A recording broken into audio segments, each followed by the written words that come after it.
Assalamualaikum warahmatullahi wabarakatuh. Perkenalkan, nama saya Rahmat Andrian dengan nomor NPM 22 1318 dari kelas G. Di sini saya akan menjelaskan tentang materi percobaan atau tindak pidana percobaan. Pengertian umum berdasarkan KUHP nasional dan pendapat para ahli. Yang pertama, berdasarkan KUHP nasional, percobaan melakukan tindak pidana terjadi jika niat pelaku telah nyata dari adanya permulaan pelaksanaan dan dari tindak pidana yang dituju, tapi pelaksanaannya tidak selesai, tidak mencapai hasil, atau tidak menimbulkan akibat yang dilarang bukan karena semata-mata atas kehendaknya sendiri. Sedangkan menurut para ahli, menurut Van Bemmelen dengan mengutip pendapat Langmajer, Pompe, dan Sevenbergen, dalam hal percobaan, kita berurusan dengan seorang pelaku yang tidak sampai menyelesaikan suatu tindak pidana, tetapi berkehendak untuk melaksanakannya. Dasar hukum percobaan terdapat pada pasal 17 ayat 1 sampai dengan 5, pasal 18 ayat 1 dan 2, dan pasal 19. Pada pasal 17 yang berisi, percobaan melakukan tindak pidana terjadi jika niat pelaku telah nyata dari adanya permulaan pelaksanaan dari tindak pidana yang dituju. Tetapi, pelaksanaan dari tindak pidana yang dituju tidak selesai, tidak mencapai hasil, atau tidak menimbulkan akibat yang dilarang, bukan karena semata-mata atas kehendaknya sendiri. Ayat 2, permulaan pelaksanaan sebagaimana dimaksud pada ayat 1 terjadi jika A. Perbuatan yang dilakukan itu diniatkan atau ditujukan untuk terjadinya tindak pidana, dan B. Perbuatan yang dilakukan langsung berpotensi menimbulkan tindak pidana yang dituju. Ayat 3, pidana untuk percobaan melakukan tindak pidana paling banyak 2/3 dari maksimum ancaman pidana pokok untuk tindak pidana yang bersangkutan.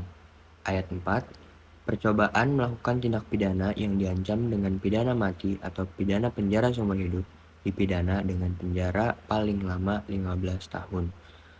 Ayat 5, pidana tambahan untuk percobaan melakukan tindak pidana sama dengan pidana tambahan untuk tindak pidana yang bersangkutan. Pasal 18 ayat 1, percobaan melakukan tindak pidana tidak dipidana jika pelaku setelah melakukan permulaan pelaksanaan sebagaimana dimaksud dalam pasal 17 ayat 1 A. Tidak menyelesaikan perbuatannya karena kehendaknya sendiri secara sukarela, atau B. Dengan kehendaknya sendiri mencegah tercapainya tujuan atau akibat perbuatannya. Ayat 2, dalam hal percobaan sebagaimana dimaksud pada ayat 1 telah menimbulkan kerugian atau menurut peraturan perundang-undangan merupakan tindak pidana tersendiri, pelaku dapat dipertanggungjawabkan untuk tindak pidana tersebut. Pasal 19, percobaan melakukan tindak pidana tidak hanya diancam dengan pidana denda paling banyak kategori 2, tidak dipidana. Selanjutnya ada perbedaan KUHP nasional dengan KUHP WVS. Pada KUHP nasional yang pertama memiliki 3 pasal. Yang kedua, tindak pidana paling banyak 2/3 dari maksimum ancaman pidana pokok untuk tindak pidana yang bersangkutan. Yang ketiga, pada KUHP nasional dijelaskan pada pasal 18 ayat 1 sampai dengan 2, percobaan melakukan tindak pidana tidak dipidana. Pada KUHP WVS hanya memiliki 2 pasal. Yang kedua, maksimum tindak pidana pokok kejahatan dikurangi 1/3. Yang ketiga, pada KUHP WVS tidak menjelaskan percobaan melakukan tindak pidana tidak dipidana. Selanjutnya ada contoh kasus dikutip dari kompas.com. Kasus pemerkosaan penumpang di angkutan umum.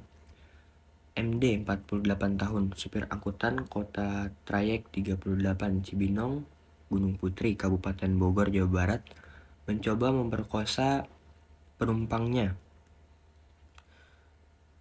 B. 15 tahun, siswi kelas 3 SMP di dalam angkot. Percobaan pemerkosaan itu terjadi pada Selasa 24 Januari 2012 sekitar pukul 20.